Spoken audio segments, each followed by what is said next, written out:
নমো তাচ্ছা ভগবতো অরহতো সাম্মা সম্বুদ্ধস্সা। জগৎপূজ্য মহাকারণিক তথাগত সম্যক সম্বুদ্ধ শ্রীচরণে কৃতজ্ঞ প্রণাম নিবেদন করি।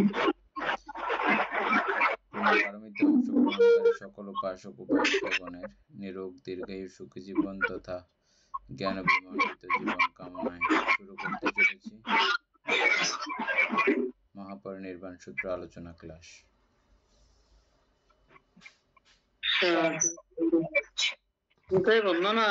মঙ্গল।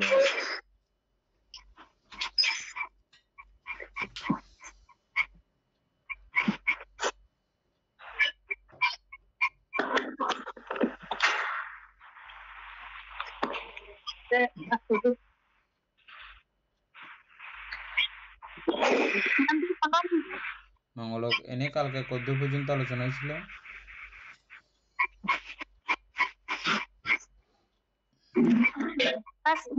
আজকে 13 নম্বর থেকে শুরু না?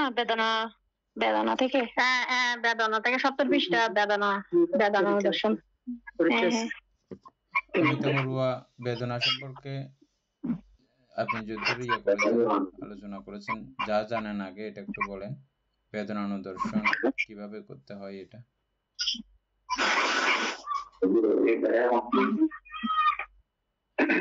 বেদনা অনুদর্শন হচ্ছে বলতে তৃষ্ণা যুক্ত হোক বা তৃষ্ণা বিমুক্ত হোক, সর্বপ্রকার বেদনায় দুঃখ, সুখ বেদনা দুঃখ, সুখ বেদনাকে দুঃখ সত্য অর্থাৎ ভাবি দুঃখ, এগুলো মানে সঠিকভাবে জানাটাই হচ্ছে যে মানে যথাযথভাবে জ্ঞান দর্শন করাটাই হচ্ছে বেদানা দর্শন। বেদনা 5 প্রকার। শিল্পী বড়ুয়া বলে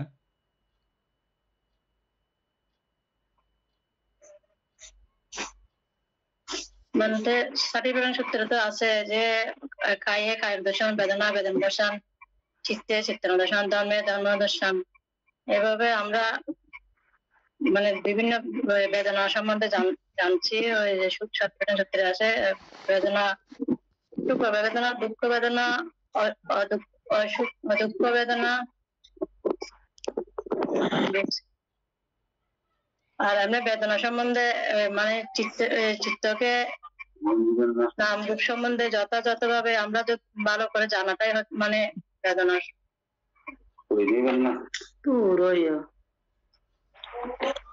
ইন্দিরা বড়ুয়া বলতে পারবেন?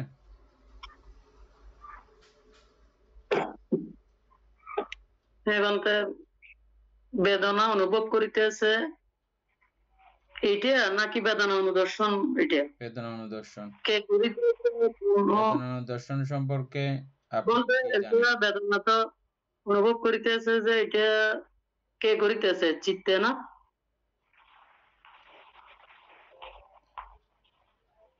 আপনি কোন সত্যভাবে বলেন কে বেদনা অনুভব করিতেছে? আমার মনে হয় চিত্তে বেদনা অনুভব করিতেছে কোন সত্যভাব ব্যক্তি বেদনা অনুভব করিতেছে না। কোন সত্যভাব ব্যক্তিরও বেদনা নহে, কিন্তু বেদনা উৎপন্ন হয়। কার হয়? অর্থাৎ চিত্তের মধ্যে হয় বেদনা উৎপন্ন। এটা বেদনা কি হেতু বেদনা উৎপন্ন হয়? হেতু মানে কারণ। এখানে মনে হয় মার গোলাপের বেদনা উৎপন্ন হয়, এটা হবে মনে হয়। দীপেন বাবু বলে শুকুর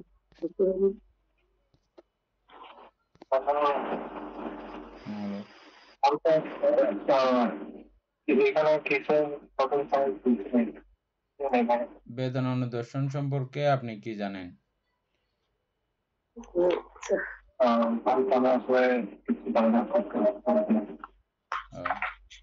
ঠিক আছে, এনি বলো।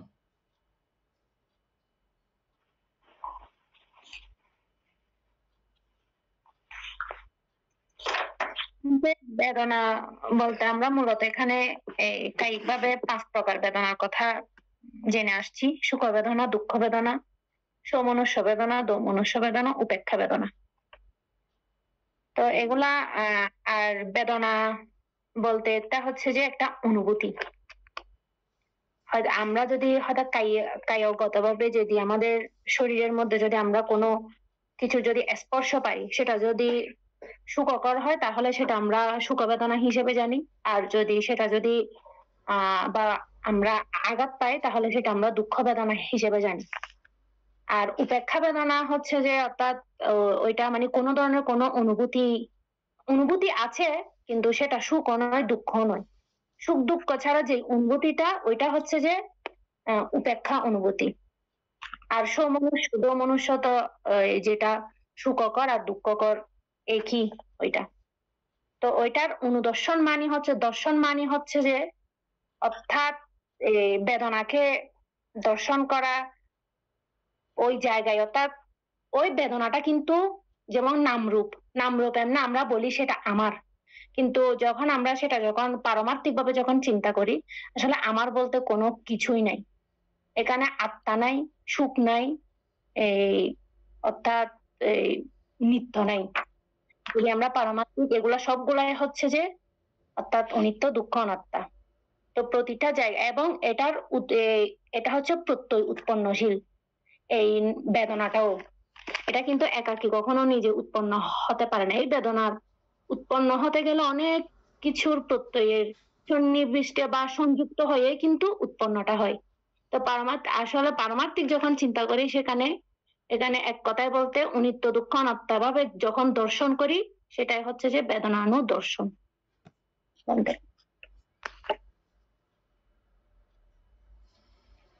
দীপেন বাবু খুব সুন্দর করে খেয়াল করেন, আমরা যেটা লেখা আছে এটা একটু পরে আলোচনা করব। আমাদের পূর্ব থেকে স্টক যেগুলো আছে এগুলো নিয়ে আমরা একটু কথোপকথন করতেছি। হ্যাঁ, সবাই অমিতাভর্ব খুব খেয়াল করবেন। হ্যাঁ, অত্যন্ত দরকারি বিষয়। আমরা তো এমনি ফেলে চলে গেছিলাম, বিশেষ করে আপনি এটা চাইছেন আবার পুনরায় আলোচনা হোক, সেজন্যই আলোচনা করতেছি।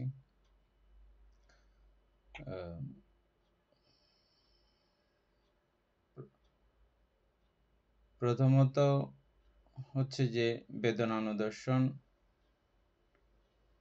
বলতে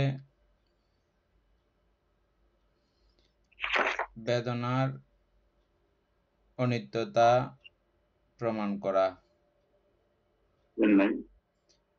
এই অনিত্যতা একদম অনুতে গিয়ে প্রমাণ করা। বেদনার দুঃখ প্রমাণ করা এবং এই দুঃখ অনুতে গিয়ে খুব সূক্ষ্মাণুসূক্ষ্ম ক্ষুদ্রাণুক্ষুদ্র জায়গায় গিয়ে প্রমাণ করা। এই বেদনার অনাত্মা প্রমাণ করা,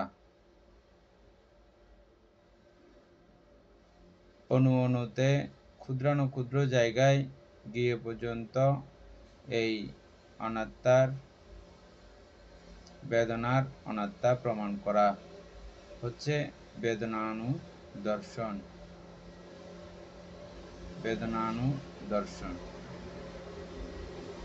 এটাই হচ্ছে যে আমাদের মূল প্রতিপাদ্য বিষয়।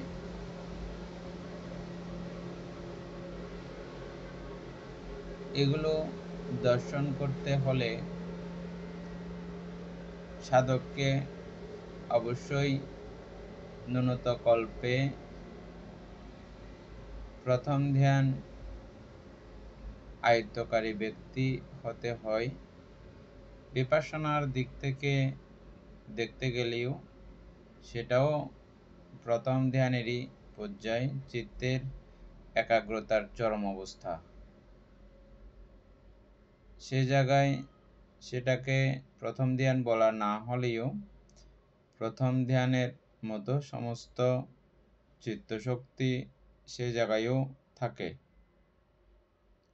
সেই জায়গাতে গিয়ে এই বেদনার ক্ষুদ্রাণুক্ষুদ্র পুঙ্খানুপুঙ্খ বিচার করতে হয়। বেদনা কিভাবে উৎপত্তি হয় সেটা আমরা দেখেছি। স্পর্শ ছাড়া বেদনা উৎপত্তি হওয়ার কোনো কারণ আছে কি? স্পর্শ না হয়ে বেদনা উৎপত্তি হবে এমন কোনো ব্যাপার আছে কি? স্পর্শ হইলেই বেদনা উৎপন্ন হয়। সে স্পর্শ চোখ এবং রূপে হোক, অথবা কান এবং শব্দে হোক, অথবা নাক এবং গন্ধে হোক, অথবা জিহ্বা এবং স্বাদে হোক, রসে হোক, অথবা ত্বক এবং স্পর্শে হোক। আরো কি আছে? মন এবং ধর্মের স্পর্শ হোক, যেভাবেই স্পর্শ হোক না কেন, এই স্পর্শ ঘটলেই বেদনা সৃষ্টি হয়, বেদনা উৎপত্তি হয়। এই সাইড আমরা জানলাম একটা সাইড।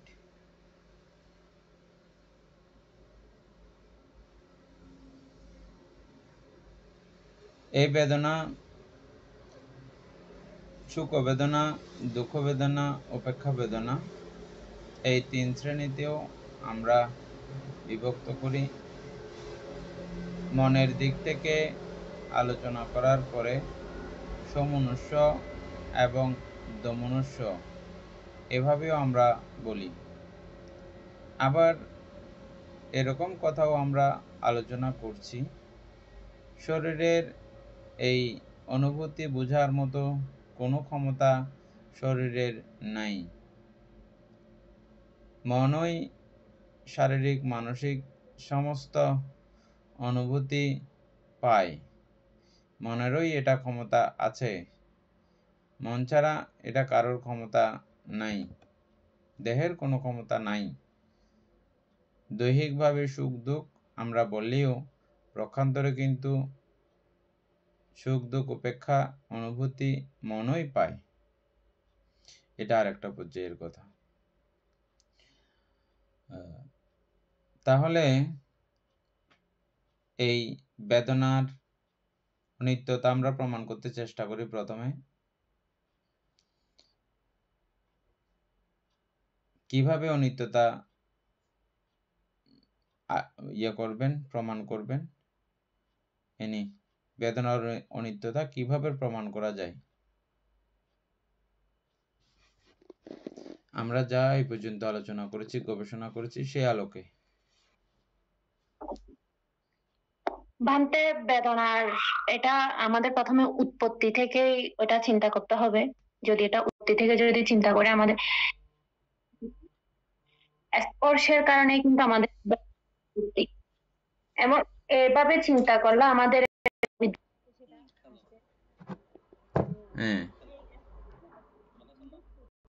উৎপন্নশীল। আর বেদনার অনুভূতি হচ্ছে যে, অর্থাৎ আমরা যদি সুখ বেদনা যদি অনুভব করি, এবং প্রতিটা সেকেন্ডে সেকেন্ডে কিন্তু আমাদের নাম রূপের পরিবর্তন হচ্ছে। আমরা সেকেন্ড বললেও ভুল সেটা, মানে এর চাইতে আরো এই সেকেন্ড কেউ যদি আমরা যদি ভাগ করি, মানে এর চাইতে আরো অনেক ক্ষুদ্র। তো এই সুখটা কিন্তু অনুভব করার মতো আমরা ওই মুহূর্তটা কিন্তু পাচ্ছি না। তো যার কারণে এটা আমরা হয়তোবা সেটা আমরা চোখের দেখা দেখতে পাচ্ছি না বা অনুভব করতে পাচ্ছি না, কিন্তু বিজ্ঞান মতে হচ্ছে যে, বা আমাদের বুদ্ধ দর্শন মতেও প্রতিটা সেকেন্ডে সেকেন্ডে আমাদের এই সুখটা অনুভূতি করার মতো আমাদের সেই সুযোগটা নাই। তো সেটা আমরা কিভাবে আমরা নিত্য বলতে পারবো, সেটা কিভাবে আমরা সুখ হিসেবে ওই বেদনাটাকে বেদনা বলতে পারবো? তো এভাবেই অনুদর্শন করাই হচ্ছে যে এটা বেদনা অনুদর্শন। অমিতা বড়ুয়া, এই কথাতে আপনি যেটা বুঝছেন সেটা আবার রিপিট করেন তো। ওনারেও ধরে বুঝিয়ে দিলাম।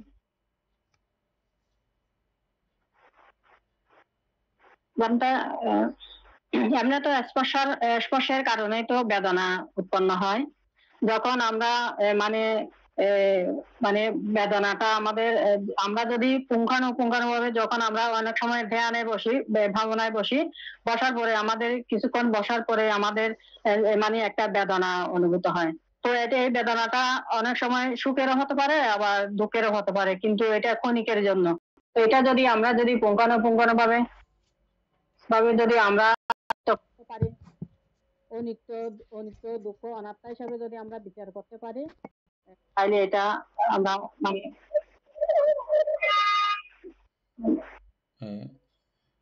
লাভলি বড়ুয়া বলেন তো, পুতুল বাবু বলার জন্য প্রস্তুত থাকেন।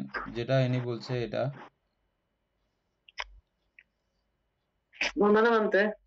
হলো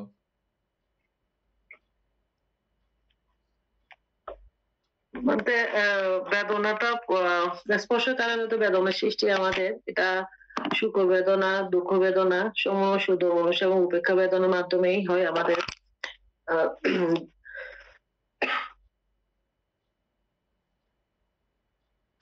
এটা প্রত্যয়ের কারণেই সৃষ্টি বেদনাটা। যখন আমাদের শরীরে বেদনাটা অনুভব হয় তখন এটা সুখ বেদনা বা দুঃখ বেদনা ভাবে আসে, অনুভব হয় করি আমরা। আর এটা অনেক সময় এটা সবসময় তো শারীরিক ভাবে যে অনুভূতিটা হবে এটা না, এটা অনেক সময় আপনার মনের মাধ্যমেই অনুভূতি হয় বেদনাটা। বেদনা যদি শুরু হয় প্রথম থেকে অবিদ্যা কারণেই কিন্তু বেদনাটাই শুরু, অবিদ্যা থেকে ধরতে পুরাটাই মানে আমাদের এই বেদনার মাধ্যমে শুরু, বেদনাটাই উৎপন্ন হয়। আর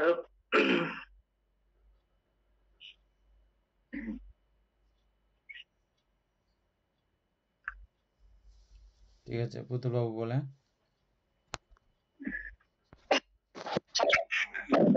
বন্ধন দিবেন। বেদনাটা অনুভূতি, তো এই শরীর মধ্যে মনে করে একটা মশা বসলো, এতক্ষণ আমার মানে বেদনা ছিল না, বেদনা উৎপন্ন হলো, আর কিছুক্ষণ পরে বেদনাটা বন্ধ চলে গেছে, তাই অনিত্য। তো এই সুখ হলে সুখ বেদনা, আবার দুঃখ হলে দুঃখ বেদনা সৃষ্টি হয় আর কি বলতে।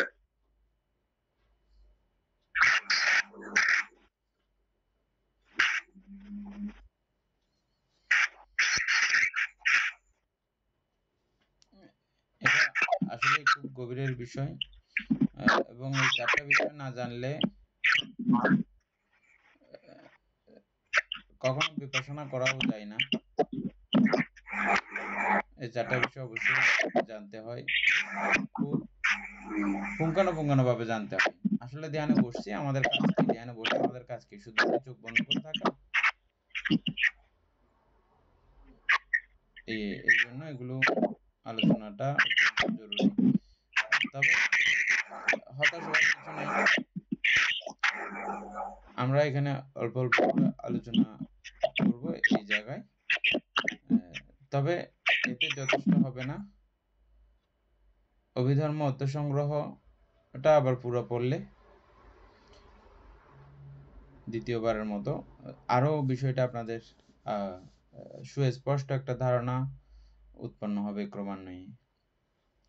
ইতিমধ্যেই আপনারা আমাদের চিত্তের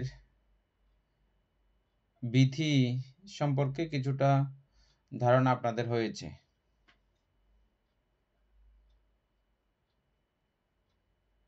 চিত্তবিধি সম্পর্কে আপনাদের কিছুটা ধারণা হয়েছে,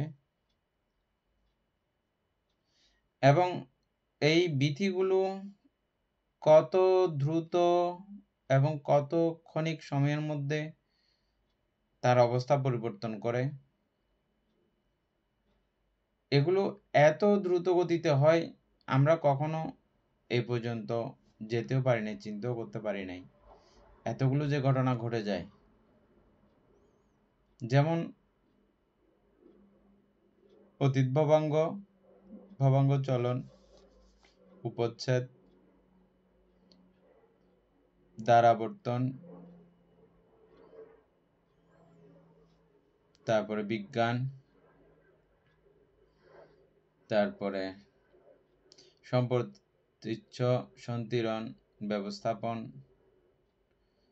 যবন, তদালম্বন, আবার ভবাঙ্গ।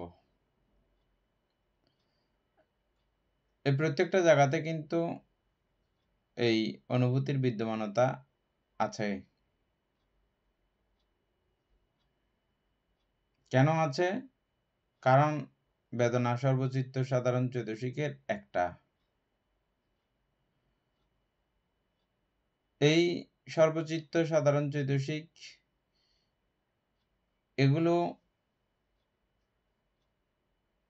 ভবাঙ্গের মধ্যে যেমনটা ছিল ভবাঙ্গ চলনে সেম কি নাকি পরিবর্তিত হয়েছে? এনে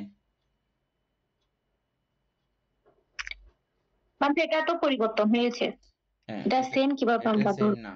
ভবাঙ্গেরটা ভবাঙ্গের কার্যক্রম, ওটা এটাকে ধাক্কা দিয়েছে, এটা সৃষ্টি হয়েছে।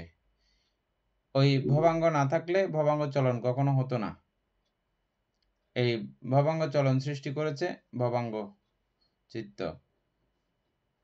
এই ভবাঙ্গ চিত্ত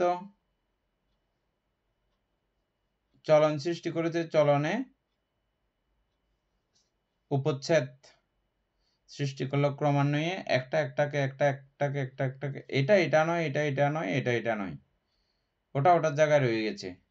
ঢেউয়ের একটা উদাহরণ দেওয়া হয়েছে বইয়ের মধ্যে, আপনারা সবাই দেখেছিলেন। একটা ঢেউ উৎপন্ন হয়েছে, এই ঢেউয়ের ধাক্কাতে আরেকটা পুনরায় ঢেউ হয়েছে। পূর্বের ঢেউ পরের ঢেউ একই কি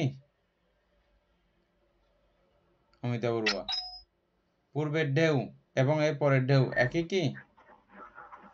না, ওটা আলাদা, এটা পরিবর্তন হয়েছে, এটা পরিবর্তন হয়েছে, এটা আলাদা, এটা আলাদা। পূর্বের ঢেউ পরের ঢেউ না, পরের ঢেউ পূর্বের ঢেউ না, এটা আলাদা। কিন্তু এটাকে ছাড়া ওই পরেরটা হয় নাই, এটার কারণে ওটা হয়েছে।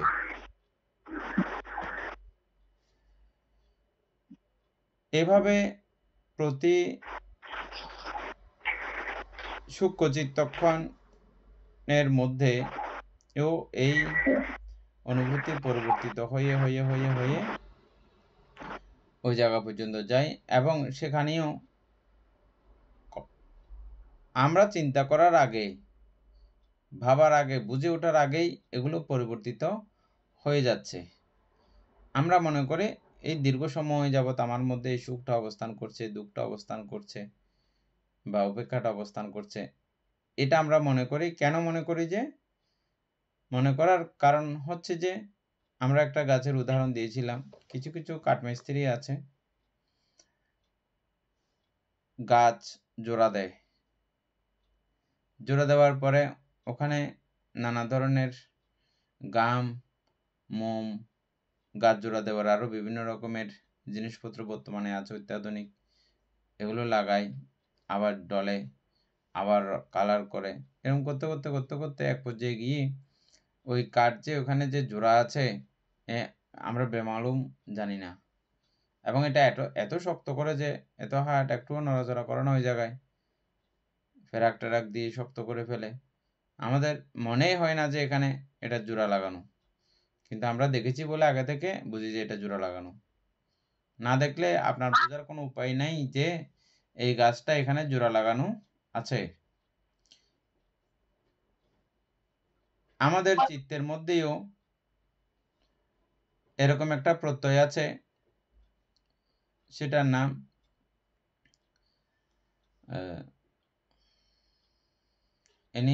প্রত্যয়টার নাম কি?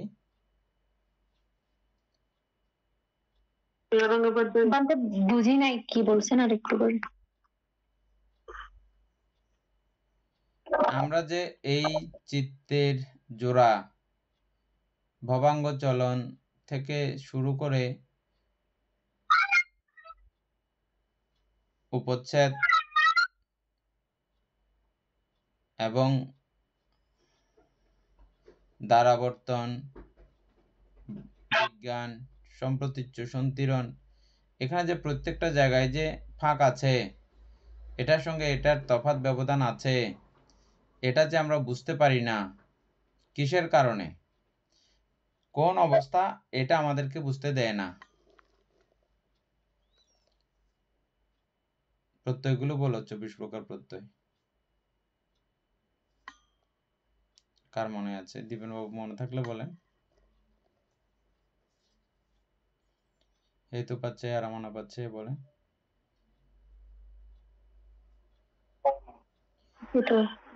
আমি বলবো, বলেন। হেতু প্রত্যয়, আরম্ভনা প্রত্যয়, অধিপতি প্রত্যয়, অনন্তর প্রত্যয়, সমান্তর প্রত্যয়, সহদাত প্রত্যয়, সমানান্তর প্রত্যয় ভুলে গেছি। হেতু প্রত্যয়, আরম্ভন প্রত্যয়, অধিপতি প্রত্যয়, তারপর সমানান্তর প্রত্যয়, অনন্তর প্রত্যয়, সহজাত প্রত্যয়, সমানান্তর প্রত্যয়, অনন্য প্রত্যয়, ভুলে গেছি এখানটা। আমরা প্রত্যেকদিন বলি, বলতে গেলে বলে দেয়। এটা অত্যন্ত দরকারি, লিখে রাখবেন। না বান্ধব এটা জানি, বলতে গেলে ভুলে যাই, তাকে বলতে গেলে প্রত্যেকদিন বলি আমরা। এবং সমানান্তর প্রত্যয়, বিশেষত সমানান্তর প্রত্যয়ের কারণে এই প্রত্যেকটা চিত্তের খণ্ডিত অবস্থাকে একযুক্ত, এক জোড়া বলে মনে হয় আমাদের। এটার কারণে জন্ম থেকে মৃত্যু অবধি এই পুরো সময়টা মনে করি যে আমাদের সেম মানসিকতা, সেম অবস্থা রয়ে গেছে। এটা মনে করার ভ্রম কিসের কারণে হয়? অনন্তর এবং সমানান্তর প্রত্যয়ের কারণে। অনন্তর প্রত্যয় যেমন তেমন সমানান্তর প্রত্যয় এটাকে টোটালি বুঝতে দেয় না। ওই জোড়াগুলোকে এমনভাবে ফিনিশিং করে, এমনভাবে মসৃণ করে, ফালিশ করে কে? সমানান্তর প্রত্যয়। যার জন্য প্রতি ক্ষণিক এর মধ্যে এত বিস্তৃতভাবে বহুবার বেদনা অনিত্য হয়ে যাচ্ছে, এটা আমাদের চোখের মধ্যে পড়ে না, কিন্তু হচ্ছে প্রতি ক্ষণে ক্ষণে এই বেদনা এইভাবে অতি দ্রুত সময়ে অনিত্য হয়ে যাচ্ছে। আমরা সূক্ষ্মটা চিনি, যেটা আমাদের পুতুলবাবু বললেন, মশা কামড়াইছে, কিছুক্ষণ পরে এটা তো আর থাকে না। আমাদের যে কোনো স্থূলভাবে যেগুলো দেখি উৎপন্ন হয়েছে এটা থাকে না, কিন্তু আমরা এটা অনুদর্শন স্থূলভাবে না, মোটাভাবে দর্শন করার কথা না। এটা অত্যন্ত সূক্ষ্ম থেকে সূক্ষ্ম, স্থূল থেকে স্থূলর দিকে না, সূক্ষ্মর দিকে, সূক্ষ্ম থেকে সূক্ষ্মভাবে এই বেদনার অনিত্যতা দর্শন করতে পারা। আর এটা দর্শন করতে হইলে আপনাকে সমানান্তর প্রত্যয় সম্পর্কে খুব ভালো মানের জ্ঞান রাখতে হবে, বুঝতে হবে। এই সমানান্তর প্রত্যয় বুঝতে পারলেই বুঝবেন যে এটা কত দ্রুত পরিবর্তনশীল, এবং একটা অবস্থা আরেকটা অবস্থাকে ধাক্কা দেয়, এটাও বুঝতে হবে খুব সূক্ষ্মভাবে। ভবাঙ্গ এটা থেকে ধাক্কা খেয়ে চলন হয়েছে, অতীত ভবাঙ্গ, ভবাঙ্গ থেকে ধাক্কা খেয়ে অতীত ভবাঙ্গ, অতীত ভবাঙ্গ থেকে চলন, চলনের ধাক্কায় উপচ্ছেদ, উপচ্ছেদের ধাক্কায় আবর্তন, আবর্তনের ধাক্কায় বিজ্ঞান, বিজ্ঞানের ধাক্কায় সম্প্রতি সন্তিরণ, আর বাকিগুলো এগুলো একটা থেকে একটা, এটা না, এটা না। নাম যেমন পরিবর্তিত, প্রত্যেকের কাজও পরিবর্তিত আছে। প্রত্যেকটা বিষয়ের অবস্থা বা ওদের কার্যক্রমও ভিন্নতা আমরা দেখতে পেয়েছি। একই রকম হলে একই কাজ করত, যেহেতু ভিন্ন ভিন্ন কাজ করতেছে তাহলে সেটা ভিন্ন ভিন্ন।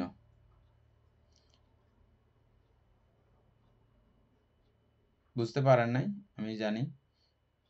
পাঠান যখন আমরা আবার আরেকবার আলোচনা করব, তখন এই পাঠান সম্পর্কে জ্ঞান উৎপন্ন হইলে এই বেদনার প্রতিক্ষণিক অনিত্যতা সম্পর্কে আরো সুস্পষ্ট ধারণা হবে, এবং এটা আপনাদের হতে হবেই। না হলে অভিধর্ম শিখেছেন বলে বলতে পারবেন না কাউকে। অভিধর্ম শিখলে তারা খুব উত্তম রূপে বিপাসনা করতে পারে, কিন্তু এই বিপাসনার এগুলো খুব প্রাণকেন্দ্র, সূক্ষ্ম জায়গা, এগুলো না বুঝলে আপনি বিপাসনা কি করবেন? বুঝা গেছে? যাই হোক, এটা আমি প্রাথমিকভাবে এখন একটু আলোচনা করেছি। একটা বুঝলে আবার সবটা একই, কায়ের বেলাও একই, বেদনার বেলাও একই, চিত্তের বেলাও একই, ধর্মের বেলাও একই। একটা বুঝলে ওগুলো সবগুলো সোজা হয়ে যাবে। তবে এই আলোচনাগুলো, প্রত্যেকটা আলোচনা যখন আপনাদের সন্নিবেশিত সংযোজিত হয়ে যাবে, তখন বিষয়টা পুরো ক্লিয়ার হবে। বুঝতে পারবেন। আর এগুলো যত বুঝবেন তত আনন্দ। যতক্ষণ এটা নিয়ে আপনি গবেষণা করবেন ততক্ষণ মজা। কোনো দুঃখ স্পর্শ করতে পারবে না আপনাকে, কোনো অশান্তি স্পর্শ করতে পারবে না। অশান্তিতে ভরা তো সংসার, ওদিকে মন দিলে আপনার অশান্তির কোনো সীমা নাই সংসারের দিকে মন দিলে।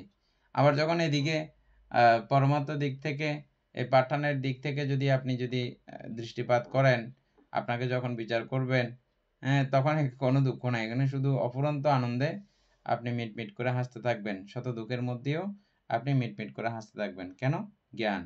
জ্ঞান মানুষকে এভাবে প্রীতিপূর্ণ রাখে, আনন্দিত রাখে, বুঝছেন? তো সেজন্য আপনারা অনেকের অনেক রকমের ব্যস্ততা থাকা সত্ত্বেও এই টাইমটা আপনারা কেউ মিস করেন না। অনেকেই ইউটিউব দেখে পরবর্তীতে শিখতেছেন, হইলেও প্রত্যক্ষ ক্লাসে থেকে যে অনুভূতি এটা হয় না। হ্যাঁ, তো সেজন্য যারা প্রত্যেকদিন ক্লাস করতেছেন শত ব্যস্ততার মধ্যেও, তাদের সকলকে আন্তরিকভাবে ধন্যবাদ।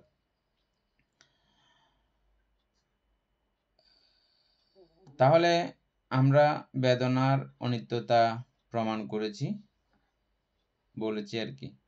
এটা আপনারা বুঝতে পারলে আপনাদের মধ্যেও এটা প্রাথমিকভাবে প্রমাণিত হবে। প্রাথমিকভাবে প্রমাণটা অত্যন্ত জরুরি। আর অভিধর্ম অধ্যয়নের উদ্দেশ্য লক্ষ্য হচ্ছে যে প্রাথমিকভাবে অনিত্য দুঃখ অনাত্মা প্রমাণ করা। অভিধর্ম অধ্যয়নের তাৎপর্য কি, গুরুত্ব কি? প্রাথমিকভাবে অনিত্য দুঃখ অনাত্মা চিহ্নিত করতে পারা, প্রমাণ করতে পারা। কোথায় কোথায়? 4 জায়গায়: কায়ে, বেদনায়, চিত্তে, ধর্মে। এই 4 জায়গায় প্রাথমিকভাবে হইলেও আপনাকে এটা প্রমাণ করতে হবে। এটাই হচ্ছে যে অভিধর্মের সার্থকতা, পাঠের সার্থকতা।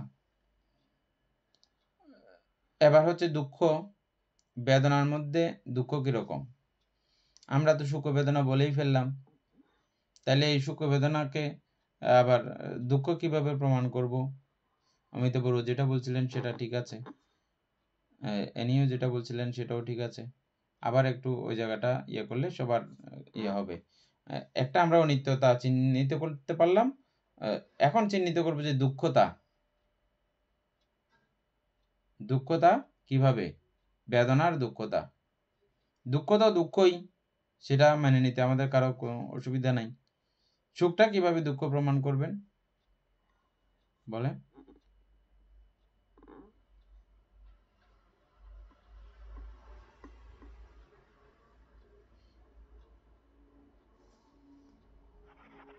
মানে সুখটাকে দুঃখ মনে করতে হবে যে ওই যে মানে অনিত্য দুঃখকে দুঃখ মানে অনিত্যকে অনিত্য রূপে দেখবো, দুঃখকে দুঃখ রূপে দেখবো, মানে ভাবনার মাধ্যমে। তাহলে না, এর আগে আপনি সুন্দর করে উত্তর দিছিলেন একটা, আপনার লাইনের মধ্যে এই কথাটা আসছিল বোধহয়। এনি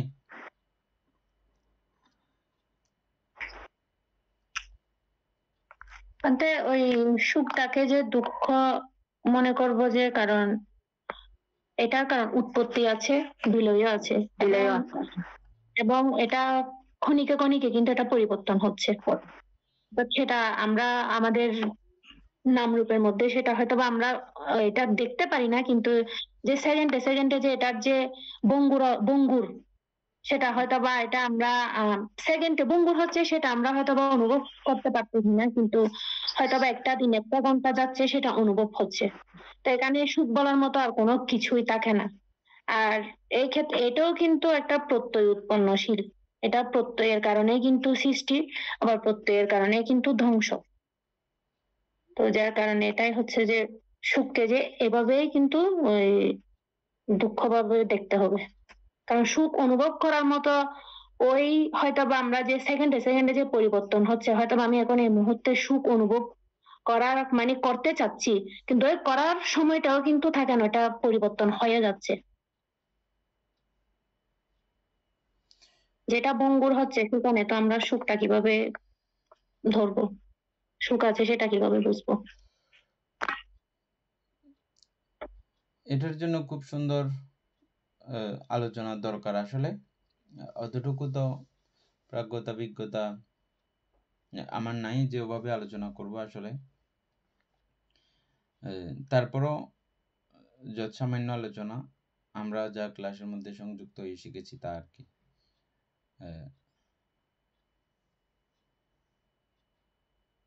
এই সুখটা উৎপন্ন হওয়ার সঙ্গে সঙ্গে এটা হারানোর একটা দারুণভাবে ভয় তৈরি হয়। সুখটা উৎপত্তির সঙ্গে সঙ্গে সুখ হারানোর একটা দারুণ ভয়, আতঙ্ক কাজ করে। এটা প্রত্যেকের। সুখটা যত বেশি হয় আতঙ্কটাও তত বেশি। একটা গল্প বলছিলাম আপনাদেরকে, গল্পগুলো মাঝে মধ্যে আপনারা ইচ্ছা করেও কাউকে কাউকে শেয়ার করবেন, বন্ধু বান্ধবীদের সঙ্গেও আপনারা এগুলো শেয়ার করতে পারেন। এগুলো খুব ভালো গল্প, টিকটকের মধ্যে আসছে এগুলো বারবার আলোচিত হওয়ার জন্যে। তাহলে মানুষের প্রজ্ঞা বর্ধিত হয় এবং লোভ, হিংসা, অজ্ঞানের মধ্যে একটু হলেও বাধাপ্রাপ্ত হয়। এখানে যত বেশি আমরা এই জায়গাগুলোকে বাধাপ্রাপ্ত করে রাখতে পারবো, তত বেশি অশান্তি থেকে, দুঃখ থেকে আমরা দূরে থাকতে সক্ষম হব। গল্পটা আমি আবার বলছি আপনাদের সুবিধার্থে। এক রাজা, তিনি বুদ্ধ ধর্ম সঙ্গের প্রতি মহাগৌরববশত বুদ্ধ গুণাবলী, ধর্মগুণাবলী জেনে এবং সঙ্গের সুখাদর্শ জীবন দেখে, পুণ্যাপ্লুত জীবন দেখে ওনার সমস্ত রাজ্য তথা সমস্ত রাজকীয় শক্তিকে তুচ্ছ মনে হলো। ওই সুখের কাছে ওনার সমস্ত রাজকীয় সুখ, আধিপত্যের সুখ, ক্ষমতার সুখ, এগুলোকে তুচ্ছ মনে হলো।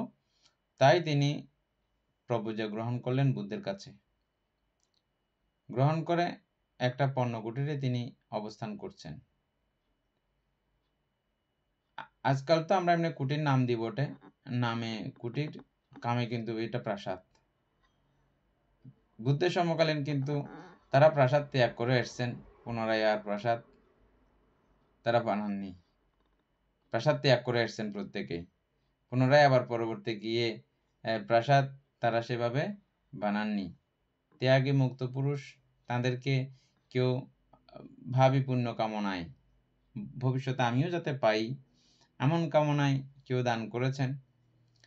শীতাতাপ নিয়ন্ত্রিত অবস্থায় থাকার জন্যে, দায়কের মঙ্গল শ্রীবৃদ্ধি কল্যাণার্থে, ধর্মচর্চার সুবিধার্থে, অন্যান্য মানুষজন সেই স্থানকে কেন্দ্র করে আসবে, অনেক বিষয় কেন্দ্র করে বুদ্ধ স্থায়ী স্থাপনার অনুমোদন প্রদান করেছিলেন।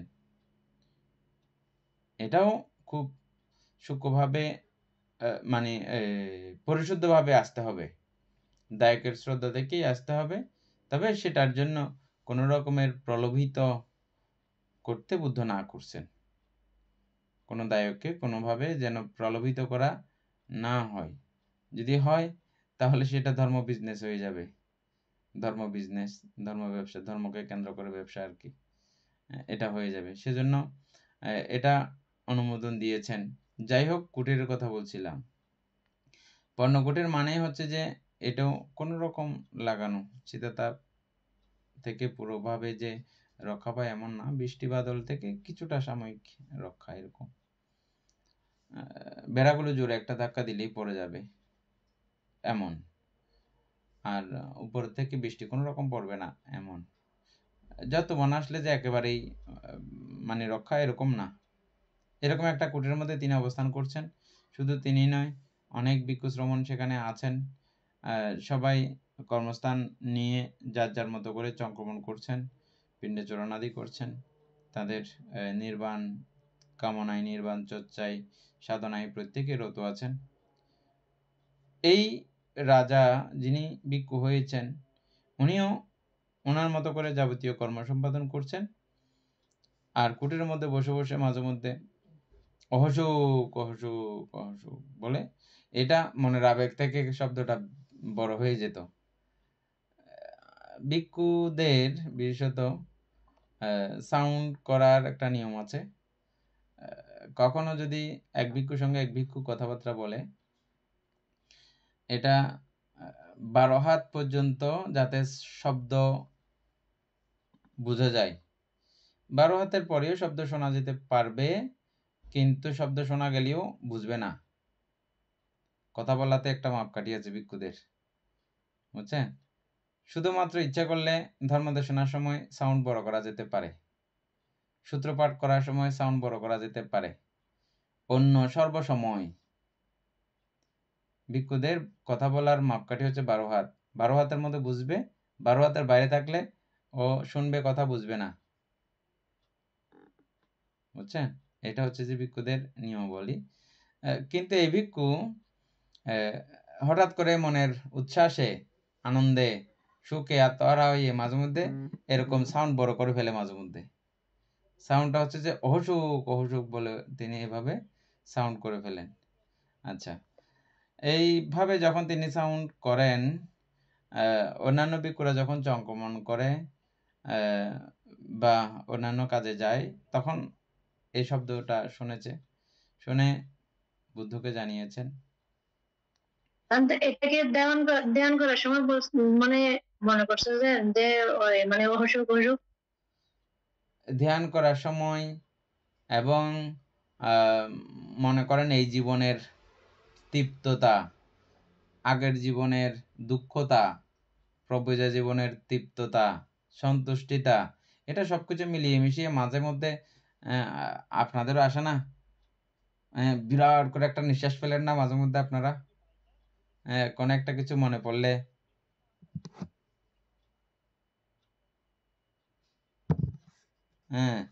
কোনো একটা কিছু মনে পড়লে এরকম করে যে একটা বিরাট একটা নিঃশ্বাস ফেলেন, কিন্তু এই নিঃশ্বাস ফেলার আগে কিন্তু অনেক কিছু কল্পনা জল্পনা আপনার মধ্যে চলেছে। নিঃশ্বাসটা কিন্তু আপনি বের হয়ে যায়, হয় কি আপনাদের এরকম? কিন্তু এই নিঃশ্বাসটা এমনি এমনি হয় নাই। কেউ পাশাপাশি থাকলে কি চিন্তা করছিস ধরে এতক্ষণ এত ডর করে ক্লিয়ার নিয়ে ফেলাই দিতে। এরকম আশেপাশে থাকলে তখন কেউ, এটা যারা পূর্ব অভিজ্ঞতা আছে নিজে করে এরকম বুঝতে পারে, তারা জিজ্ঞেস করে। ঠিক এমন একটা ব্যাপার, এটা নিঃশ্বাসের জায়গায় মানে এমন একটা কথা উচ্চারিত হয়, বুঝছেন? এটা স্মৃতি বিহনে থাকলে হতে পারে, স্মৃতিযুক্ত থাকলে অনেক সময় হয় না। আর স্মৃতিযুক্ত থাকলেও অনেক সময় একটু 19-20 অখেয়াল থাকলে এরকম বিষয় হতে পারে। যাই হোক, বিষয়টা যেমনই হোক, স্মৃতিযুক্ত থাক আর স্মৃতিমুক্ত থাক, এটা বড় কথা না। এটা দিয়ে আমাদের অনেক কিছু শিকার আছে, সেজন্যই এটা আলোচনা। এই কথাটা ক্রমান্বয়ে ভিক্ষুদের মধ্যে আলোচিত হতে হতে যতক্ষণ পর্যন্ত না মুক্তি মার্গের চরম দ্বার প্রান্তে পৌঁছায়, ততক্ষণ পর্যন্ত আমাদের সবার কাছেই এই সমালোচনা প্রিয়তা, নিজেরটা থেকে অন্যজনেরটা বেশি দেখা, এটা আমাদের সবার অভ্যাস। আমাদেরটা আমরা দেখি না, আমার কোন জায়গায় কি সমস্যা আছে, নখ বড় হয়েছে কিনা, চুল বড় হয়েছে কিনা, এটা দেখার আমাদের সময় থাকে না। কার কি সমস্যা হয়েছে না হয়েছে এগুলো নিয়ে আমাদের সবসময় টানা হেঁচড়া আলোচনা, এগুলো আমাদের করতে ভালো লাগে। এটা আমাদের জাতিগতভাবে বা ছোটবেলা থেকে সবার থেকে দেখতে দেখতে এটা আমাদের শিক্ষা হয়ে গেছে। এটা কেউ শিখাইতে লাগে না। মানুষেরটা নিয়ে সবসময় টানাটানি করতে আমরা খুব পছন্দ করি। এটা আপনাদের মধ্যে যেমন আছে, ভিক্ষু সংঘের মধ্যেও এটা দেখতেছি ছিল। তখনও সবাই আলোচনা করতেছে, দেখো দেখো দেখো এরকম অসুখ অসুখ বলেছি, তুমি শুনেছ? বলছে হ্যাঁ আমিও শুনেছি। ওকে জিজ্ঞেস করে, আমিও শুনেছি। না, বলছে এ তো ঠিকঠাক মতো প্রভুজা জীবনযাপন করতেছে না, এই তো উল্টাপাল্টা আচরণ করতেছে। এই এক রাজা ছিল, রাজকীয় সুখগুলো চিন্তা করে করে অসুখ অসুখ বলতেছে। না, এটা বুদ্ধকে জানানো দরকার, না হলে এর থেকে অনেকটা ইয়া হয়ে যাবে, আমাদের পরিষদ কুলুষিত হয়ে যাবে। বুদ্ধকে এটা জানানো দরকার। বুদ্ধ চারি পরিষদে ধর্ম দেশনা করতে আসতেন। যেখানেই থাকার না কেন সেখানে চারি পরিষদের একটা বিকালবেলা এরকম একটা ইয়া হয়ে যেত, লোকে লোকারণ্য হয়ে যেত। এগুলো বুদ্ধ গুণতেজ। এখন আমরা পড়তেছি যে পর্যন্ত বুদ্ধের গুণগাথাগুলো এমন যখন বুদ্ধ জীবিত অবস্থায় ছিলেন, সশরীরে ছিলেন, ওনার এই মহা ত্যাগদীপ্ত ভিক্ষু সঙ্গ ছিল, ওনাকে দেখতে কেমন ছিল, ওনার পরিসরটা দেখতে কেমন ছিল, এটা অতীব আশ্চর্য। এবং আমরা এখন কল্পনা করি, এটা চিন্তা করেও শেষ করতে পারবো না, এমন একটা অবস্থা ছিল। যেদিকে বিকশিত হয়েছে সেদিক থেকেই সকল কার্যক্রম ফেলে একবার বুদ্ধকে দেখার জন্য তারা আকুল ভাবে ছিল। কিছু কিছু ছিল প্রত্যেক দিন এসে দেখা করতো, কিছু কিছু ছিল প্রত্যেক দিন 2 বেলা দেখা করতো, কিছু কিছু ছিল প্রত্যেক দিন 3 বেলা দেখা করতো বুদ্ধের সঙ্গে। একটু করে বুদ্ধকে দেখার জন্য আকুল ভাবে, একটু করে বুদ্ধের কথা শোনার জন্য আকুল হয়ে থাকতো। হ্যাঁ, তো এই জন্য বুদ্ধ প্রত্যেকদিন বিকালবেলা চারি পরিষদের সম্মুখে ধর্মদেশনা করতেন। সেই চারি পরিষদের মধ্যে এই কথা উপস্থাপিত হলো। কতিপয় একজন ভিক্ষু বললেন, ভান্তে ভগবান, অমুক ভিক্ষু, আমি ভিক্ষুটার নাম বলে গেছি, কুটিরের মধ্যে বসে বসে মাঝে মধ্যে অহসুখ অহসুখ বলে বলে বিলাপ করে। বুদ্ধ ওই ভিক্ষুটাকে ডাকলেন, ডেকে জিজ্ঞেস করলেন, কেন তুমি অহসুখ অহসুখ বলে এভাবে বিলাপ করো, চিৎকার করো? উনি প্রথমে বললেন, ভান্তে, আপনি সবিস্তারে জানেন, আপনি সর্বজ্ঞ সর্বদর্শী, সকলের চিত্তের অভিব্যক্তিগুলো আপনি আপনার গন্ধকুটিরে বসেই বা যথাস্থানে বসেই আপনি এগুলো অবগত হতে পারেন, আমাকে এগুলো জিজ্ঞেস করছেন।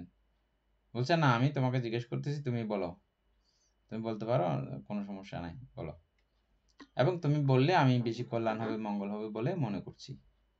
তখন তিনি বুদ্ধের কাছ থেকে অভয়তা পেয়ে তিনি বলতে শুরু করলেন, ভান্তে ভগবান, আপনি আমার রাজ্য সম্পর্কে জানেন এবং রাজকীয় সমস্ত রাজধর্মতা সম্পর্কেও জানেন, এবং আমার সৈন্যবাহিনী, আমার অস্ত্রশস্ত্র আগার এবং আমার রাজ্যের বাউন্ডারি এবং আমার রাজধানীর বাউন্ডারি এবং আমার সেনা প্রধান সহ সেনারা কেমন শক্তিশালী ছিল, অনুগত ছিল, এগুলো কোনোটাই আপনার অজানা নয়, সবকিছু আপনি জানেন। তার মধ্যেও আমার স্পেশাল কিছু আরো নিরাপত্তামূলক ব্যবস্থা ছিল। আমি অত্যন্ত নিরাপদে অবস্থান করতাম। রাজপ্রাসাদের মধ্যে স্পেশাল প্রহরী নিযুক্ত থাকতো। আবার আমি যে প্রকোষ্ঠে ঘুমাইতাম, ওই প্রকোষ্ঠের মধ্যে তো নানা ধরনের সিকিউরিটির ব্যবস্থা আছে। সেটা ছাড়াও খুব বিশ্বস্ত জনের দ্বারা পরিবৃত্ত হয়ে আমি ঘুমাইতাম। এত নিবিড়ভাবে সিকিউরিটি যুক্ত হয়ে ঘুমানোর পরও মাঝে মধ্যে কলিজা ধুপ ধুপ ধুপ ধুপ করে করে আমি ঘুম থেকে কতবার যে জেগে উঠি, কোনো ইয়াত্তাপাত্তা নেই, এবং কতবার কতভাবে আতঙ্কিত হই, কোনো ইয়াত্তাপাত্তা নাই। মাঝে মধ্যে এই কল্পনা করতে করতে মাঝে মধ্যে কল্পনাতেও কতবার মরে যাই, কতবার আমাকে মেরে ফেলে শত্রুপক্ষ। আর আমরা যেহেতু রাজা, আমাদের শত্রুর অভাব নাই, কোনো না কোনোভাবে কেউ না কেউ মানে সারাক্ষণ আমাকে মারার জন্য উৎপেতে আছে, এবং সেই উৎপাতটা তো আমি জানি। সেই অজানা ভয়ে এভাবে সারাক্ষণ আটকে উঠতে থাকি, আতঙ্কে আতঙ্কে। কখনো আমি শান্তিতে নিলিবিলি একদম একান্তে ঘুমাতে পেরেছি বলে আমার স্মরণ পড়ছে না। আমি একজন রাজ্যের রাজা, আমি যে কখনো নিরাপদে নিরাতঙ্কে শান্তিমতো ঘুমাইতে পারছি এমন স্মৃতি আমার মাথায় নাই, মনে নাই, এত প্রহরী থাকার সত্ত্বেও। আজকে ভান্তে আমি এই মহারণ্যে আছি, একটা বেড়াও নাই ঠিক মতো, দরজাও নাই, এগুলো ধাক্কা দিলে পড়ে যাবে। কোনো রকমের নিরাপত্তা বেষ্টনী হইতে শুরু করে কিছু নাই। কিন্তু এত কিছু নাই এর মধ্যে এত একটা প্রশান্তি লাভ করতেছি, এটার আমি মানে এগুলো চিন্তা করলে আমি ভাবাবেগ সম্পন্ন হয়ে যাই। এই আবেগে আমার মুখ থেকে এমন একটি কথা বের হয়, অহসুখ অহসুখ এই শব্দটা উচ্চারিত হয়। আর ভিক্ষু সঙ্গ, উপাসক সঙ্গ, উপাসিকা সঙ্গ, ভিক্ষুণী সঙ্গ, প্রত্যেকেই এই কথা শুনে ত্যাগের মহিমাদীপ্ত। নর্মাল মানুষের ত্যাগ সেটা এক জিনিস, রাজাগণের ত্যাগ, রাজারা ত্যাগ করে এই প্রশান্তি লাভ করতেছে, সেটা সেদিনের চারি পরিষদের জন্য অতীব উত্তম কথা হয়েছিল। সেটা অতীব সন্তুষ্টিদায়ক কথা ছিল এবং সবাই চিন্তা করলো এক নজর, এক পলক, যে ত্যাগে কতটুকু শান্তি, কতটুকু প্রশান্তি। অহসুখ অহসুখ এটা সম্পূর্ণ মন থেকে ওনার উৎপন্ন হয়েছে। হ্যাঁ, এটা চিন্তা করতে করতে প্রত্যেকের চিত্ত খুব শান্ত, সমাধিস্থ, একাগ্র হয়েছে এবং বুদ্ধের প্রতি, বুদ্ধের ধর্মের প্রতি, বুদ্ধের সঙ্গের প্রতি অতীব প্রসন্ন হয়েছে। এমন একটি সময়ের জন্য বুদ্ধ অপেক্ষা করেন। ধর্মদেশনা যখন তখন করলে হয় না।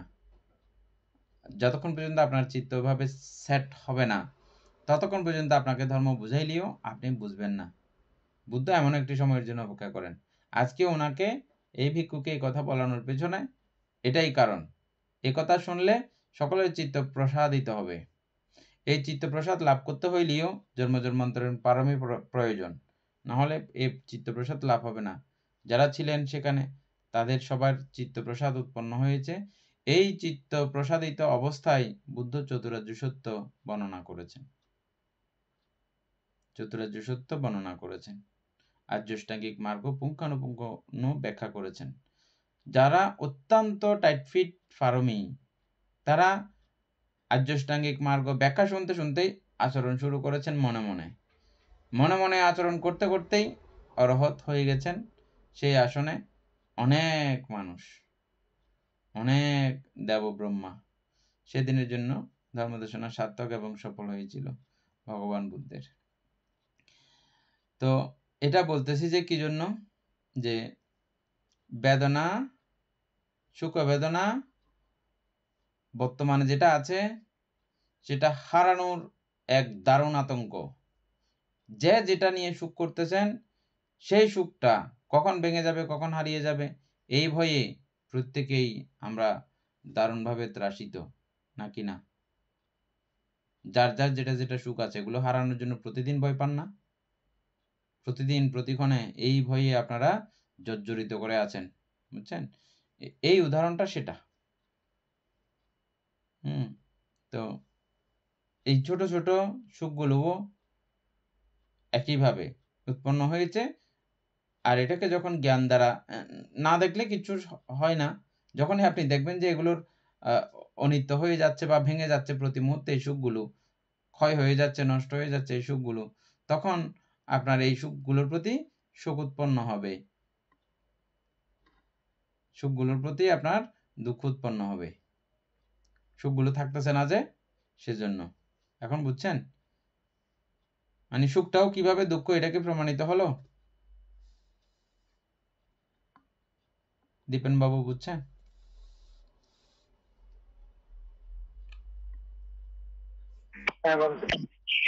বলতে একটা প্রশ্ন আছে বলতে। হ্যাঁ, বলতে ধ্যানে বসার সময় 1 ঘন্টা হলে বেদনা হয়ে যায়, এটা কিভাবে অপারেশন করা যায়? বেদনা হলে তো তখন আপনি ধ্যান ঠিক মতো করতে পারতেছেন না আর কি। আপনার বেদনার দিকে মন দেওয়ার দরকার নাই। আপনাকে তো এখন আমরা ওই ধ্যান ওগুলো শিখাই নাই কিছু। আপনাকে শুধু আনাপান ভাবনা করতে দিছি, শুধু শ্বাস প্রশ্বাসের উপরে মন দেবেন। যে বেদনার দিকে মন দেওয়া যাবে না। কোথায় মন দেওয়া যাবে না? বেদনার দিকে মন দেওয়া যাবে না। আপনাকে বলছি যে তখন তো বেদনা আসে ঠিকই, মানে ওইটা তো নামনেও আসে। যাই আসবে আসুক, আপনার কাজ শুধু নাকের অগ্রভাগে চিত্ত স্থাপন করে নাসিকার বায়ু আগমন নির্গমন লক্ষ্য করা, এটাই আপনার কাজ। বেদনার দিকে নজর দেওয়া আপনার কাজ না, এটা বিপස්සনার কাজ। পরবর্তীতে আমরা আলোচনা করব। সেটা সবগুলো একসঙ্গে জেনে গেলে খিচুড়ি পেকে যাবে, কিছুই নিতে পারবেন না। বা এটা আপনি একটু ইয়ে করেন, ওই মোবাইল ইয়ে করে রাখেন, এই বন্ধ কথা শোনা যাচ্ছে। সিস্টেমগুলো এটা একটু একটু করে এখন জমা করতেছি, পরবর্তীতে পুরো বিপাশনাটা আপনাদেরকে শিখাবো, ঠিক আছে? এখন আনাপান ভাবনা করাচ্ছি, ওটাই আপনারা বাড়িতে প্র্যাকটিস করেন আপাতত, ওটাই করতে থাকেন। এখন বেদনা দিকে নজর দেওয়ার দরকার নাই। এখন আপনাদেরকে আমি কি শিখাইছি? আনাপান ভাবনা শিখাইছি। কি কি করতে বলছি আমি?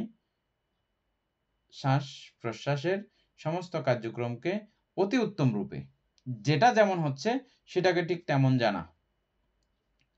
ব্যথা করতেছে অতিরিক্ত, তখন আপনি এটা ইয়ে করলেন, একটু উঠে দাঁড়ালেন, দাঁড়িয়ে কতক্ষণ দেখলেন, আবার কোনো হাত পা নাড়াচাড়া না করে একটু পা ফাঁক করে দাঁড়াবেন, চোখ বন্ধ করবেন, পিছনে বা সামনে হাত জোড়ো করে ধরে রাখবেন, এভাবে পিছনে অথবা সামনে যে কোনো দিকে ধরে চোখ বন্ধ করে এবার শ্বাস প্রশ্বাস দেখবেন। যতক্ষণ দাঁড়িয়ে করতে ভালো লাগে করবেন, আবার ঠিক হলে আবার বসে যাবেন। প্রথম প্রথম এগুলো আধা ঘন্টা স্বাভাবিক থাকে, এই টাইমটা বাড়তে বাড়তে একসময় 2 ঘন্টা এবং 4 ঘন্টাও করতে পারবেন।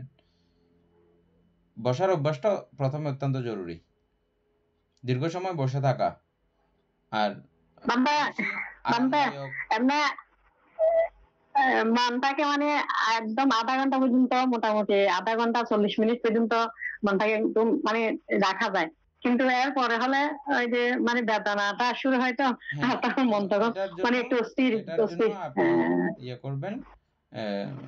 এটার জন্য এটা যদি আপনি বসে যদি ঠিকঠাক কন্ট্রোল করতে না পারতেছেন, তখন একটু দাঁড়িয়ে যাবেন। দাঁড়ালে এই যাবত চেঞ্জ হলো, দাঁড়িয়ে চোখ বন্ধ করে আরও আধা ঘন্টা দাঁড়িয়ে থাকলেন। আধা ঘন্টা দাঁড়িয়ে অনেক সময় মাথা ঘুরাইতে পারে, তখন এমনি একটু রিল্যাক্সের জন্য 10 মিনিট 15 মিনিট দাঁড়িয়ে আবার বসবেন। করতে করতে এক সময় দেখবেন 1 ঘন্টা অনায়াসে পারতেছেন আপনি, 2 ঘন্টা অনায়াসে পারতেছেন, 3 ঘন্টা অনায়াসে পারতেছেন, 4 ঘন্টা অনায়াসে পারতেছেন। হ্যাঁ, আস্তে আস্তে হয়, হঠাৎ করে একদিনে কোনো কিছু সম্ভব না। একদিনে আপনারা শরীর ক খ এগুলো শিখেন নাই, এগুলো শিখতে 6 মাস 7 মাস লাগছে। আপনাদেরকে যারা শিখাইছে 6 মাস 7 মাস 1 বছর এগুলো লেগে গেছে, এখন পারতেছেন যে পড়তে, বই পড়তে। একদিনে কোনোটা হয় নাই, বুঝছেন? এটাও আপনারা প্রত্যেকদিন অভ্যাস করতে করতে পারবেন। এবং এদিকে আপনি নজর দিতে দিতে এটাই মজা লাগবে, সব কাজগুলো তাড়াতাড়ি শেষ করে কিভাবে একটু ধ্যান করবেন। এখন যেমন আমরা সব কাজগুলো শেষ করে তাড়াতাড়ি মোবাইল দেখি, একটু করে ফেসবুক চালাই, কে কোথায় কি হয়েছে ঘটনাগুলো অথবা খবর দেখি। হ্যাঁ, এটাতে নজর দিয়েছেন বলে এটা হচ্ছে।